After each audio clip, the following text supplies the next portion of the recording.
Hello everyone. বন্ধুসকল আজিৰ ভিডিঅ'টোত আমি আপোনালোকৰ আগন্তুক অনুষ্ঠিত হ'ব লগা ডিএমই নন টেকনিক্যাল এক্সামৰ বাবে সহায়ক হোৱাকৈ গণিতৰ কেইটামান অতিকৈ গুৰুত্বপূৰ্ণ কোৱেশ্চন আলোচনা কৰিবলৈ ওলাইছো। তো আজিৰ ভিডিঅ'টোত আমি শৰ্ট ট্ৰিক্সৰ সহায়ত আপোনালোকক কোৱেশ্চনবিলাক কৰাই দিবলৈ চেষ্টা কৰিম। তো ভিডিঅ'টো শেষলৈকে চাই থাকিব আৰু কোৱেশ্চনবিলাক আমাৰ লগতে আপোনালোকে কৰি যাবলৈ চেষ্টা কৰিব। তো বলক দেৰি নকৰো, ফাৰ্স্ট কোৱেশ্চনটো কি দিছে চাওক। 12 আৰু 30ৰ সাধাৰণ উৎপাদক হ'ল the common factor of 12 and 30 is তো প্ৰথম কথা হ'ল যদি যিকোনো দুটা সংখ্যাৰ যদি সাধাৰণ উৎপাদক দিয়ে কেনেকৈ উলিয়াব পাৰিব। তো দুটা ট্ৰিক্স আপোনালোকক শিকাই দিম। তো যোনটো আপোনালোকৰ ভাল লাগে হেতুত আপোনালোকে কৰিব পাৰিব। যিকোনো সংখ্যাৰ যদি সাধাৰণ উৎপাদক দিয়ে, ধৰক মই এনে এটা সংখ্যা লিখিছো, ধৰক 2 আছে আৰু 4 আছে। তো 2 আৰু 4ৰ সাধাৰণ উৎপাদকটো কি হ'ব? ঠিক আছে, তো 2টো এটা মৌলিক সংখ্যা হয়। সো 2টোক আমি এনেকৈ লিখিব পাৰো 2 পূৰণ 1, কাৰণ তাৰ আৰু উৎপাদক যেহেতু নাই। 4টোক আমি এনেকৈ লিখিব পাৰো 2 পূৰণ 2, হয় নে? 2 2 4। তো ইহঁতৰ মাজত দেখিছো যে দুটাতে আমাৰ কি আছে, এটা 2 উৎপাদকটো আছে। তো আমি গম পাইছো যে 2 আৰু 4ৰ যদি সাধাৰণ উৎপাদক উলিয়াব দিয়ে হেতু হৈ যাবগে 2। ঠিক আছে, 2 আৰু 4ৰ সাধাৰণ উৎপাদকটো হৈ যাবগে 2। ঠিক তেনেকৈ আমি ইয়াত উলিয়াম। তো প্ৰথমতে আমি যদি 12ৰ উৎপাদক উলিয়াব দিওঁ, এটো প্ৰথম ট্ৰিক্সটো। ঠিক আছে, তাৰপিছত আকৌ আমি ছুটি নিয়মটো শিকাই দিম। তো 12 যদি আমি উৎপাদক উলিয়াবলৈ যাওঁ তেতিয়া দেখিম যে 2 পূৰণ 3। চাওকচোন 2 2 4 4 2 12। তো 12ৰ উৎপাদক কিটা হৈছে 2 2 আৰু 3। তাৰপিছত যদি 30ৰ উৎপাদক কিটা আমি চাওঁ, 30ৰ উৎপাদকটো হ'ব 2 পূৰণ তাৰপিছত 2 তাৰপিছত 3 পূৰণ 5। 2 3 গুণ 6 6 5 গুণ 30। ঠিক আছে, এইকিটা হৈছে 30ৰ উৎপাদক। এতিয়া আমি কি দেখিছো চাওক। তো দুইটাতে 12 আৰু 30ৰ উৎপাদকৰ ভিতৰত দেখিছো 2 এটা কমন আহিছে আৰু 3 এটা কমন আহিছে। ঠিক আছে, 2 আৰু 3টো কি আহিছে? কমন মানে সাধাৰণ উৎপাদক। তো এতিয়া আমি 12 আৰু 30ৰ যদি কমন ফেক্টৰ বা সাধাৰণ উৎপাদক উলিয়াব লগা হয় হেতু হৈ যাবগে 2 আৰু এটা 3, 2 পূৰণ 3। তো 2 3 গুণ হৈ যাবগে 6। আমাৰ অপচন এত আছে, অপচন এটো হৈ যাব শুদ্ধ উত্তৰ। আৰু এটা আছে ছুটি নিয়ম। ছুটি নিয়মটো এনেকুৱা, আপোনালোকে 12 আৰু 30 এই দুইটাকে ঘৰ এটাত ৰাখি ল'ব। ঠিক আছে, মানে ঘৰৰ ভিতৰত ভৰাই পিনে তাৰপিছতে মৌলিক সংখ্যাবিলাক যে আছে 2 3 5 এইবিলাকেৰে হৰণ কৰি গৈ থাকিব। প্ৰথমতে আমি 2ৰে চাম, দুইটাকে হৰণ যাব লাগিব দেই। যিটো সংখ্যা ল'ব মৌলিক সংখ্যা সেইটো সংখ্যাৰে যাতে দুইটাকে হৰণ যায় তেনেকৈ সংখ্যা এটা ল'ব লাগিব। তো 2 যদি কৰো 2 6 গুণ 12 আৰু যদি 15 কৰো 2 15 30। তাৰপিছত দেখিছো যে 6 আৰু 15 এই দুইটাকে 2ৰে নাযায়, 6ক যদিও যায় 15ক হৰণ নাযাব। সো সেইকাৰণে আমি 3ৰে হৰণ কৰিম। তো 3ৰে যদি হৰণ কৰো 3 2 গুণ 6 আৰু 15ক যাব 3 5 গুণ 15। এতিয়া দেখিছো যে আৰু হৰণ নাযায়, 2 আৰু 5 ওলাইছে। তো এইকিটাক আৰু হৰণ নাযায়। তো আমি পাই গলো কি 2 আৰু 3। তো এই কমন ফেক্টৰটো হৈ যাব 2 পূৰণ 3, একেটাই হয় 6 হ'ব। তো আপোনালোকে এনেকেও কৰিব পাৰে, আৰু যদি কয় যে দুইটাৰে এক্সট্ৰাকে উৎপাদক উলিয়াই লম তেনেকৈ কৰিম, তেনেকৈ কৰিব পাৰিব। তো ইয়াৰ শুদ্ধ উত্তৰটো হৈ গ'লগে অপচন A6। আশা কৰিছো বুজি পাইছে। যদি বুজি পাইছে আপোনালোকে 10 আৰু 20, ঠিক আছে, 10 আৰু 20ৰ সাধাৰণ উৎপাদক কি হ'ব আপোনালোকে কমেণ্টত জনাই দিবচোন। 10 আৰু 20ৰ যিটো সাধাৰণ উৎপাদক সেইটো কি হ'ব কমেণ্টত জনাব পাৰে। নেক্সট কুৱেশ্যনটো আগবাঢ়িম। তলৰ কোনটো 68ৰ উৎপাদক নহয়? Which of the following is not a factor of 68? তো 68ৰ উৎপাদক নহয় কেনেকৈ বাচিব লাগিব, মানে যিকেইটা আমাক অপশ্যন দিয়া আছে সেইকেইটাৰে 68ক হৰণ যাব নোৱাৰিব, মানে হৰণ নাযায়। এতিয়া প্ৰথমতে যদি আমি চাওঁ 2ৰে 68ক হৰণ যায়, কাৰণ এককৰ ঘৰত 8 আছে। তো যিকোনো সংখ্যাৰ এককৰ ঘৰত যদি 2 0 এটা আছে, 0 2 4 6 আৰু 8 থাকে, এইকেইটা সংখ্যা যদি থাকে তেতিয়া সেইটো 2ৰে বিভাজ্য হয়, 2ৰে হৰণ যায় মানে। ঠিক আছে, তো ইয়াতে দেখিছো 68ত 8 আছে, তো 2ৰে হৰণ যায়। 6ৰে হৰণ যায় নে নহয় চেক কৰিব লাগিব। এতিয়া আমি 68ক যদি 6ৰে হৰণ যায় নে নহয় চেক কৰিব খোজো, 6 গুণ 6 হ'ব, নামিলে 8, আকৌ 6 গুণ 6 হ'ল, থাকিলে বাকী 2। তো আমি দেখিলো যে 2 বাকী থাকিলে, তো এইটো 68টো যিটো উৎপাদক সেইটো 6 হ'ব নোৱাৰে। তো আমাৰ অপচন বিটো হৈ যাব শুদ্ধ উত্তৰ। বাকী কেইটা কৰি চাওঁ আমি, তো অপচন বিটো শুদ্ধ হ'লেই। বাকী 68ক যদি 4ৰে হৰণ কৰিব চাওঁ, 4 গুণ 4 নামিলে 2 8, 7 4 গুণ 28 ওলাইছে। 17ৰে যদি কৰিবলৈ যাওঁ 7 17 4 গুণ চাওক, 17 4 গুণ 68 হয় নহয়, 7 4 গুণ 28 8 কৰিলে 2 4 গুণ 4 5 6 68 হয়। তো 68 ওলাইছে, 17ৰেও হৰণ যায়, তো 17ৰেও যায় 4ৰেও যায় 2ৰেও যায়, খালি 6ৰে হৰণ নাযায়। তো আমাৰ 6টো হৈ যাবগে শুদ্ধ উত্তৰ। নেক্সট কুৱেশ্যনটো চাওক। এনে ধৰণৰ প্ৰশ্ন যদি আপোনালোকৰ আহি যায় 17 abc 34ab square 51a square b সাধাৰণ উৎপাদকটো কি তো নৰমাল যদি আপোনালোকক দিয়ে সংখ্যা তেতিয়া হলতো পাৰিব মই 10 আৰু 20 আপোনালোকক কমেন্টত জনাবলৈ গৈছিল এইবিলাক দিলে পাৰিব কিন্তু এনেকুৱা যদি abc থকা সংখ্যাবিলাক যদি মানে নাম্বাৰ বিলাক যদি দি দিয়ে তেনেহলে হিহঁতৰ কমন ফেক্টৰছ বিলাক কেনেকৈ উলিয়াব তো কেনেকৈ উলিয়াব চাওক ভালদৰে চাই লব আমাক কি দিছে প্ৰথমতে আমি এটো লিখি লৈছো 17 a b c তাৰ পিছতে 34 a b স্কয়াৰ দিয়া আছে তাৰ পিছতে 51 a স্কয়াৰ b দিয়া আছে এতিয়া প্ৰথমতে আমি সংখ্যা গিতাত চাও 17 34 আৰু 51 17 34 আৰু 51 ৰ প্ৰথমতে আপোনালোকে গখাউটো উলিয়া লব সৰি গখাউ নহয় মানে কমন ফেক্টৰটো উলিয়া লব তো আমি যদি চাও দেখিছো গুটেই গিটাকে 17 ৰ হৰণ যায় 17 এবাৰ যায় 34ক দুবাৰ যায় আৰু 51ক তিনিবাৰ যায় তো 17 এটা আহি যাব ইহঁতৰ যেটো কমন সাধাৰণ উৎপাদকৰ ভিতৰত 17 টো আহি যাব প্ৰথমতে 17 টো আহিব তাৰ পিছতে চাওক abc প্ৰথমটোত আছে তাৰ পিছতো a b স্কয়াৰ আছে তাৰ পিছতো a স্কয়াৰ b আছে মানে তিনিওটাতে কি আছে a এটা আছে তো a এটা আহি গল তাৰ পিছতে চাওক b প্ৰথমটোতো আছে সেকেন্ডটো b দুটা আছে থাৰ্ডটোত b এটা আছে মানে গুটেই গিটাৰ পৰা b এটা আহি যাব আৰু c আহিব নেকি চাওক c নাহে কাৰণ c অকল 17 abc তে আছে পিছৰ 34 টো নাই আৰু 51 থকাটো c নাই তো আমাৰ আৰু কমন একো নাহে এইটোৱে হৈ যাব শুদ্ধ উত্তৰ 17 ab অপচন বি আছে অপচন বি টো হৈ যাব শুদ্ধ উত্তৰ আৰু ইয়াতে আপোনালোকক এটা ইম্পৰ্টেন্ট কথা জনাই থওঁ আপোনালোকৰ 9 মাৰ্চত অনুষ্ঠিত হ'ব লগা নন টেকনিক্যাল এক্সামৰ বাবে আমি কিছুমান ইম্পৰ্টেন্ট পিডিএফ নোটস বনাইছো তো সেই পিডিএফ নোটস কিনি যদি ইতিয়াৰ পৰা আপোনালোকে ভালকে পঢ়ি থাকে বহুতো কোৱেশ্চন তাৰ পৰা কমন পৰিব আমাৰ 12 তাৰিখে যেটো এক্সাম হৈ গৈছিলে টেকনিক্যাল এক্সামৰ তাত বহুতো কোৱেশ্চন 50 ৰ পৰা 60% কোৱেশ্চন এই নোটস বিলাকৰ পৰা কমন পৰিছে আৰু ইউটিউব ভিডিও বিলাকৰ পৰা কমন পৰিছে তো মাত্ৰ 49 টকা পে কৰিলে এই গুটেখিনি নোটস আপোনালোকে পাই যাবগে 16 টা মান পিডিএফ আপোনালোকক পঠাই দিম তো ভাবিছক মাত্ৰ 49 টকাত বা 50 টকাতে আপোনালোকে ইমান গাল নোটস পাই যাব আৰু ইতিয়াৰ পৰা ভালকে পঢ়ি থাকিব পাৰিব তো যদি প্ৰয়োজন হয় স্ক্ৰিনত এটা নাম্বাৰ থাকিব সেই নাম্বাৰটোত আপোনালোকে হোৱাটছআপত মেছেজ কৰি মাত্ৰ 49 টকা পে কৰি দিলে আমি গুটেখিনি নোটস আপোনালোকক দি দিম ঠিক আছে তো বলক next কোৱেশ্চনটো আগবাঢ়ো LCM of 10 20 30 and 60 is 10 20 30 আৰু 60 ৰ লসাগু কিমান এটা চাওক লসাগু উলিয়াও উৎপাদক উলিয়াও আমি কৰিব পাৰো বা যেটো সুতি নিয়ম সুতি হৰণ পদ্ধতিৰে আমি কৰিব পাৰো তো দীঘলটো মই নাযাও সুতি হৰণ পদ্ধতি যেটো আছে হেতুৱে আপোনালোকক লসাগু উলিয়াবলৈ শিকাই দিম তো এই সংখ্যাকেইটাৰ ওপৰে আমি বেলেগ প্ৰথমতে আমি দুটামান সৰু সৰু সংখ্যাৰ লসাগু কেনেকৈ উলিয়াই চাই লওঁ তো মই ধৰিছো সিম্পল 5 আৰু 10 আছে 5 আৰু 10 ৰ লসাগুটো কেনেকৈ উলিয়াব তো সুতি যেটো নিয়ম আছে হেতু এনেকুৱা তো 5 আৰু 10ক ঘৰৰ ভিতৰত ভৰাই লওক তাৰ পিছতে হৰণ কৰিবলৈ চেষ্টা কৰক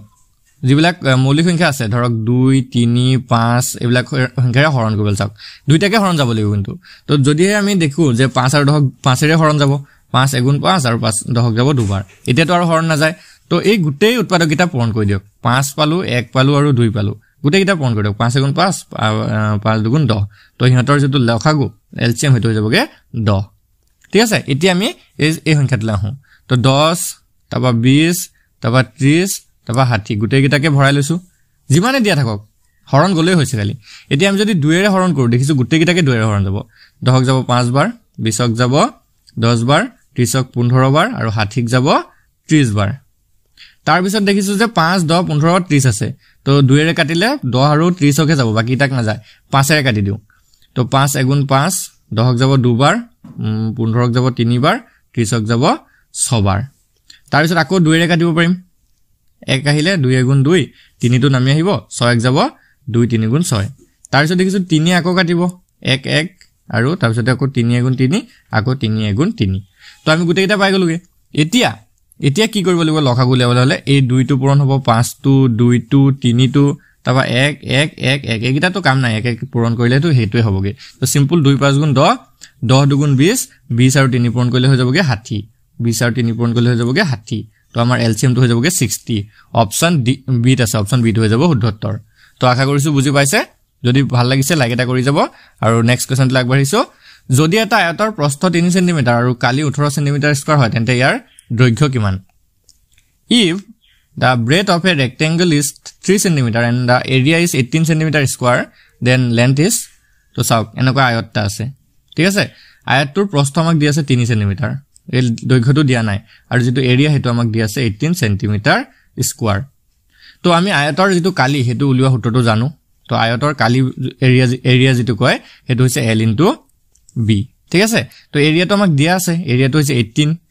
তো L টো আমি উলিয়াব লাগে আৰু B টো আমাক দিয়া আছে 3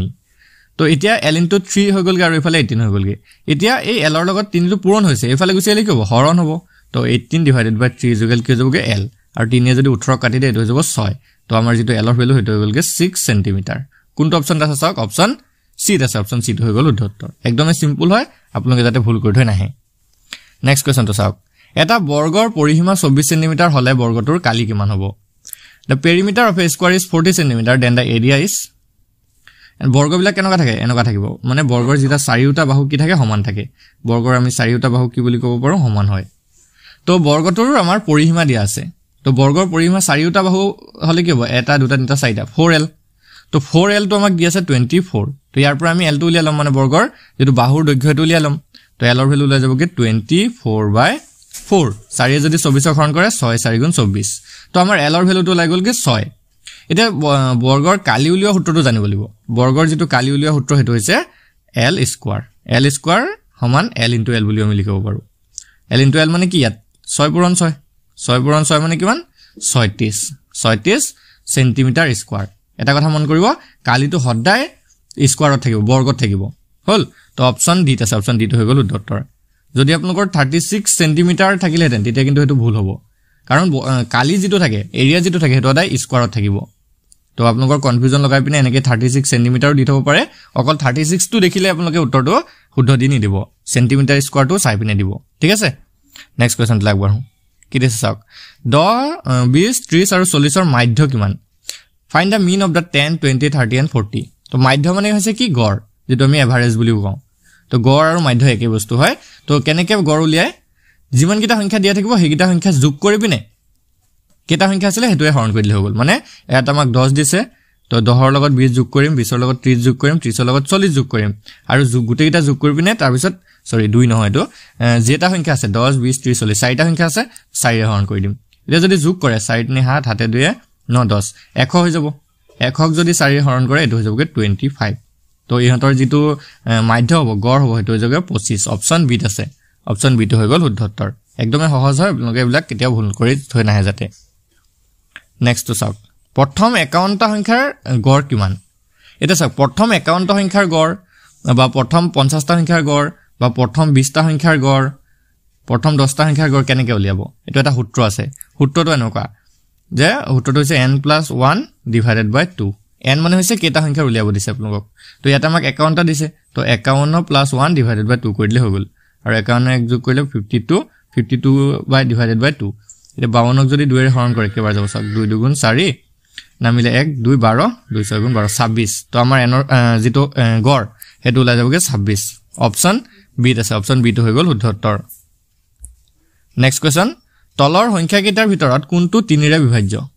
which of the following number is divisible by 3 এতিয়া চাওক 3 ৰে বিভাজ্য সংখ্যা যেটো আমাক খুদিছে তো আমি ডাইৰেক্ট কৈ দিব নোৱাৰো যে কোনটো সংখ্যা 3 ৰে বিভাজ্য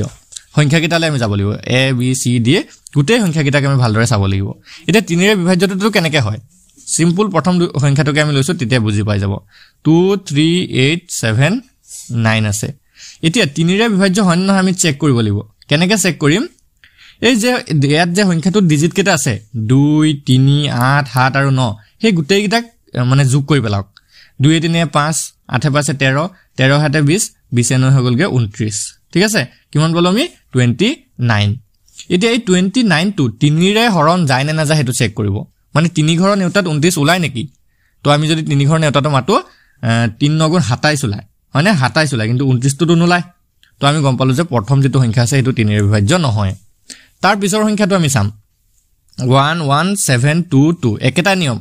একে একে যোগ কৰক 2 2 হাতে 9 9 2 11 12 13 তো আমি এটো পাই গলো 13 এটা 13 টো দেখিছো 3 ঘৰ নেউতাত নাহে তো এটো হৰণ না যায় তাৰ পিছত যদি আমি চাও 2 3 1 7 5 একিটা যোগ কৰক 2 3 5 5 1 6 6 হাতে 13 13 পাছে 18 কিমান পালো আমি 18 এতিয়া চাওক 3 ঘৰ নেউতাত 18 আহে 3 6 গুণ 18 তো এটো আমাৰ 3 ৰে বিভাজ্য হ'ব অপচন সি টো হৈ যাব শুদ্ধ উত্তৰ বাকি লাষ্টৰটো আপোনালোকে চাব পাৰে হেতু নহবই তো হাতে হাতে 14 14 2 16 16 পাছে 21 একে 22 22 টো না যায় তো এটো ভুল হৈ গল তো বুজি পাইছেনে এতিয়া 3 ৰে বিভাজ্য বিলাক কেনেকৈ উলিয়াব 3 আৰু 9 টো সেম হয় ঠিক আছে 3 আৰু 9 টো একেটা নিয়ম ডিজিট গিটা যোগ কৰিবিনে 3 ৰে হৰণ কৰি চাব ইয়াত আৰু 9 ৰে যদি দিয়ে তে 9 ৰে হৰণ কৰি চাব নেক্সট কোৱেশ্চন তো চাওক এটো এটা সংখ্যা দিছে 2153 into 167 অৰ পূৰণফলৰ এককৰ স্থানত কি বহিব the unit digit of the product of 2153 into 167 তো ইয়াতে আপোনালোকে গুটে সংখ্যাটো পূৰণ কৰাৰ কোনো দৰকাৰ নাই আমাক অকল এককৰ ঘৰতে সুধিছে তো ইয়াতে যেটো এককৰ ঘৰ আছে 167 অৰ ইয়াতে 7 আৰু এটো 3 সিম্পল 3 পূৰণ 7 কৰি দিয়ক 3 পূৰণ 7 কৰিলে হৈ যাব 21 তো 21 অৰ এককৰ ঘৰত কি থাকিব 1 থাকিব অপচন 8 আছে অপচন 8 হৈ যাব শুদ্ধ উত্তৰ একদমই সিম্পল হয় আপোনালোকে কেতিয়া বিলাক ভয় নাখাব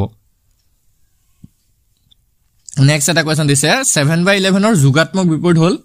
এডিটিভ ইনভাৰ্স অফ 7/11 ইজ এটা চাওক যোগাত্মক বিপৰীত আৰু এটা আছে গুণাত্মক বিপৰীত এই বস্তু দুটা কিন্তু ইম্পৰ্টেন্ট হয় পৰীক্ষাত আপোনালোকৰ প্ৰশ্ন আহিব পাৰে 8 পাস সকলৰ বিলাকৰ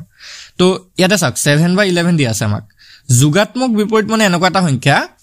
যিটো সংখ্যাৰ লগত এই সংখ্যাটোৰ লগত সেই যোগাত্মক বিপৰীতটো যোগ কৰিলে হঠাৎ 0 ওলাব লাগিব মানে তো চাওক 7/11 অৰ লগত যদি আমি এইবিলাক সংখ্যা যোগ কৰো প্লাসত থকা সংখ্যা দুটা যদি যোগ কৰো হেটা 0 কেতিয়াও নোলায় চাওক 2 লগত যদি 2 যোগ কৰে কেতিয়াবা 0 ওলাবনে নোলায় মানে যেটো প্লাস নাম্বাৰ থাকিব হেতুৰ লগত প্লাস নাম্বাৰ যোগ কৰিলে কেতিয়াও 0 নোলাব তো মাইনাস গিটালে যাম আমি হয়তো এ টো হ'ব অপচন নহলে সি টো হ'ব বাকি দুটাটো নহয় বি আৰু সি ডি টো নহয় হয়তো এ হ'ব নহলে সি হ'ব তো এনেকৈ আমি চাব লাগিব এতিয়া চাওক 7/11 অৰ লগত যদি আমি -7/11 টা যোগ কৰি দিও -7/11 টা যদি যোগ কৰো তেতিয়া চাওক এটো প্লাস মাইনাসে মাইনাস হৈ যাব আৰু 7/11 অৰ পৰা 7/11 হৈ গলগে শূন্য এটা ওলাই যাব তো আমাৰ যেটো आंसर হেতু হৈ যাবগে -7/11 অপচন এ টোৱে হ'ব শুদ্ধ উত্তৰ তো আৰু এটা কৰি চাওক আপোনালোকে এটো কৰি চাব পাৰে বলে 5/3 ঠিক আছে 5/3 যোগাত্মক বিপৰীতটো কি হ'ব একদম সিম্পল হয় -5/3 অকল বলে 2/7 অৰ যোগাত্মক বিপৰীতটো কি হ'ব -2/7 -2/7 একেটা একদম সিম্পল কথা হয় বলে মাইনাসত দি আছে -3/6 অৰ যোগাত্মক বিপৰীতটো কি হ'ব তো এটো হৈ যাব 3/6 যদি হে মাইনাসত দিয়া থাকে সেই সংখ্যাটো অকল প্লাসত বনাই দিব বা প্লাসত দিয়া থাকিলে সেই সংখ্যাটো মাইনাসত বনাই দিব একদমই সহজ কথা হয় যোগাত্মক বিপৰীত তাৰ পিছত গুণাত্মক বিপৰীতটো চাওক গুণাত্মকটো এটো -3/5 অৰ গুণাত্মক বিপৰীতটো কি মাল্টিপ্লিকেটিভ ইনভাৰ্স অফ -3/5 তো -3/5 গুণাত্মক বিপৰীত মানে কি ইয়াৰ লগত এনেকুৱা এটা সংখ্যা পূৰণ কৰিব লাগিব যেটো সংখ্যা পূৰণ কৰিলে 1 ওলায় আমিতো আগৰটো শূন্য পাইছিলো ইয়াত 1 ওলাব লাগিব তো 1 কেনেকৈ ওলাব এটো ইয়াৰ উল্টা কৰি দিয়ক -5/3 উল্টা হলে কি হ'ব সৰি এটো 3/5 আছে -3/5 উল্টা কৰিলে -5/3 হ'ব এটা পাছে পাছে কাটা যাব 3 দিনে কাটা যাব মাইনাস মাইনাস কাটা যাব তো থাকিব আমাৰ অকল 1 ঠিক আছে তো আমাৰ ভ্যালুটো হৈ গলগে 1 তো ইয়াৰ কোনটো পালো আমি -5/3 অপচন বি আছে অপচন বি হৈ গল শুদ্ধ উত্তৰ আৰু কেটামান কৰি লওক তেতিয়া আপোনালোকে আৰু বুজিব ভালদৰে বুজি পাব বলে 2/3 গুণাত্মক বিপৰীতটো উলিয়াব লাগে সিম্পল 3/2 2/3 গুণাত্মক বিপৰীত 3/2 বলে -4/7 অৰ গুণাত্মক বিপৰীতটো কি হ'ব তেতিয়া হৈ যাব -7/4 মাইনাসটো থাকিব অকল সংখ্যাটো উল্টাই দিব ভগ্নাংশটো অকল উল্টাই দিব একৰ গুণাত্মক বিপৰীত কি হ'ব একৰ গুণাত্মক বিপৰীত একে হ'ব দুইৰ গুণাত্মক বিপৰীত হৈ যাব 1/2 ঠিক আছে এনেকা যদি দিয়ে নেক্সট কোৱেশ্চন তো চাওক 23561 সংখ্যাটোৰ 5 অৰ স্থানীয় মান হ'ল the place value of 5 in 23561 is তো চাওক 23561 এই সংখ্যাটোত 5 যেটো আছে হেৰ তাৰ স্থানীয় মান কিমান হ'ব 5 টো কে নম্বৰত আছে এটো চাওক একক দহক শতকত আছে তো শতকত আছে যদি 5 ৰ লগত আমি 100 পূৰণ কৰিম তো সিম্পল 5 ক হ'ব অপচন ডি আছে অপচন ডি হৈ যাব শুদ্ধ উত্তৰ এতিয়া আপোনালোকে কৰি চাওক 23561 টোত 3 ৰ যেটো স্থানীয় মান 3 ৰ স্থানীয় মানৰ ভ্যালুটো কিমান হ'ব কমেন্টত জনাই দিয়ক মই অপচন দি দিছো আপোনালোকক এ টো হৈছে 300 বি টো হৈছে 3000 সি টো হৈছে 1000 আৰু ডি টো হৈছে 5000 কোনটো অপচন শুদ্ধ হ'ব আপোনালোকে কমেন্টত জনাই দিয়ক 3 ৰ স্থানীয় মানৰ যেটো স্থানীয় মানটো কোনটো নেক্সট কোৱেশ্চন লাগবহিম এটা ত্ৰিভুজৰ তিনটা কোণৰ অনুপাত 2 3 আৰু 4 অনুপাতত আছে তেন্তে আটাইতকৈ সৰু কোণটো কিমান হ'ব The angles of a triangle are in the ratio of 2:3:4 what is the measurement of the smallest angle আটাইতকৈ সৰু সংখ্যা যেটো আছে হেতু কিমান হ'ব তো চাওক ইয়াতে আমি জানিব লাগিব ত্ৰিভুজ এটা যে আছে এনেকা যদি তুমি ত্ৰিভুজ এটা আকো তাৰ তিনিটা কোণৰ যোগফলটো সদায় কিমান হয় তো মনত ৰাখিব তিনিটা কোণৰ যোগফলটো সদায় 180 ডিগ্ৰী হয় তো এটা এংগলক আমি 2x ধৰিম এটা 3x ধৰিম আৰু এটা 4x ধৰিম আৰু এইগিটাৰ যোগফলটো আমাৰ কিমান হ'ব যোগফলটো হৈ যাব আমাৰ 180 কেলে কাৰণ এইটো এটা এংগল হয় এইটো আৰু এটা এংগল হয় এইটো আৰু এটা এংগল হয় 1 2 3 বুলি আমি ধৰিব পাৰো তো এই তিনিটা এংগল যোগ কৰিলে 180 ওলাব এতিয়া যোগফলটো লাগছন 2x 3x আৰু 4x যোগ কৰিলে 9x ওলাব 9x = 180 ওলাই যাব এতিয়া x ৰ ভ্যালুটো উলিয়াই লওক ইয়াত সিম্পল 180 ডিভাইডেড বাই 9 নহয় যদি 18 যাতে দুবাৰ তো x ৰ ভ্যালুটো আমাৰ কিমান লৈ গল 20 x = কি ওলালে 20 এটা এটা কোন আছিল 2x এটো আটাতকে হৰুটো তাৰপিছত মাজুটো আছিল 3x আৰু ডাঙৰটো আছিল 4x আমাক উলিয়াব দিছে কি হৰু কোনটো আটাতকে তো এটো 2x মানে কি 2 পূৰণ 20 40 ডিগ্ৰী হ'ব এটো অপচন সি আছে অপচন সি টো হৈ যাব উত্তৰ যদি আপোনালোক আটাতকে ডাঙৰটো দিলেহেঁতেন হুদিলেহেঁতেন তেতিয়া এটো 4x হলতেন 4 * 20 হলতেন 80 ডিগ্ৰী হলতেন তেতিয়া ঠিক আছে তো এনেকৈ আপোনালোক এবিলাক কৰিব পাৰিব নেক্সট তো চাওক কি দিছে which is the solution of equation 2x = 12 সমীকৰণ 2x সমান 12 সমাধান কোনটো তো এটো একেবাৰে সিম্পল হয় 2x = 12 আছে তো এটো x ৰ লগত 2 টো কি আছে পূৰণ ইফালে গুছি গলে কি হ'ব হৰণ তো x = 12/2 2 যদি 12 হৰণ কৰে 6 x = কিমান হৈ যাব 6 x = 6 কোনটো অপচন আছে অপচন ডি আছে অপচন ডি টো হৈ গল উত্তৰ একেবাৰে সহজ হয় এটো আপোনালোকে কৰি চাব পাৰে which is the solution of equation x + 4 = 6 x + 4 সমান 6 সমীকৰণটোৰ সমাধান কিমান একদম সিম্পল হয় আপোনালোকে কমেন্টত জনাওকচোন এটো এই এনসাৰটো কমেন্টত জনাই দিব ঠিক আছে এটো মই কৰি নিদো আপোনালোকে এটো কমেন্টতে জনাব তো আৰু আজি ভিডিওটো যদি ভাল লাগিছে ভিডিওটো এটা লাইক কৰি দিব চেনেলটো সাবস্ক্ৰাইব কৰি লব কাৰণ এইকেদিন আপোনালোকে ডেইলি ভিডিওবিলাক পাই থাকিব ধন্যবাদ